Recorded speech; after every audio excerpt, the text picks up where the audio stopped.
सैयदना जाबिर बिन अब्दुल्लाह रज़ी अल्लाह ताला अन्हु फरमाते हैं, आका अलैहिस्सलातु वस्सलाम 3 दिन तक मस्जिद फतह के अंदर दुआ करते रहे। सोमवार के दिन, मंगल के दिन और बुध वाले दिन मुसलसल दुआ करते रहे।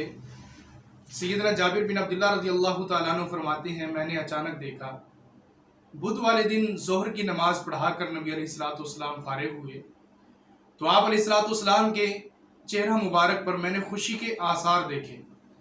मैंने अर्ज़ की, अल्लाह के नबी, मेरे माँ बाप आप पर कुर्बान हों, किस चीज़ ने आपको खुश कर दिया? तो नबी अलैहिस्सलातु वस्सलाम ने फरमाया, मैं मुसलसल 3 दिन से दुआ कर रहा था, आज और इस वक्त मेरी उस दुआ को अल्लाह ने कबूल कर लिया है। सैयदना जाबिर बिन अब्दुल्लाह रज़ी अल्लाह ताला अन्हु फरमाती हैं, बुध वाले दिन ज़ोहर से लेकर असर तक ये कबूलियत की घड़ी है और मुझे ज़िंदगी में कोई भी ऐसा मामला पेश आया जिसकी वजह से मैं परेशान हो गया, जिस मसले ने और मामले ने मुझे परेशान कर दिया, मैंने फिर बुध का इंतज़ार किया। बुध वाले दिन ज़ोहर की नमाज से लेकर असर तक मैंने इस घड़ी में दुआ की और अल्लाह रब्बुल आलमीन ने मेरे उस मसले को हल फरमा दिया।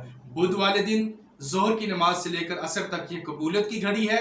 इस हदीस को इमाम अहमद बिन हम्बल रहमहुल्लाह ने अपनी किताब मुस्नद के अंदर हदीस नंबर 15500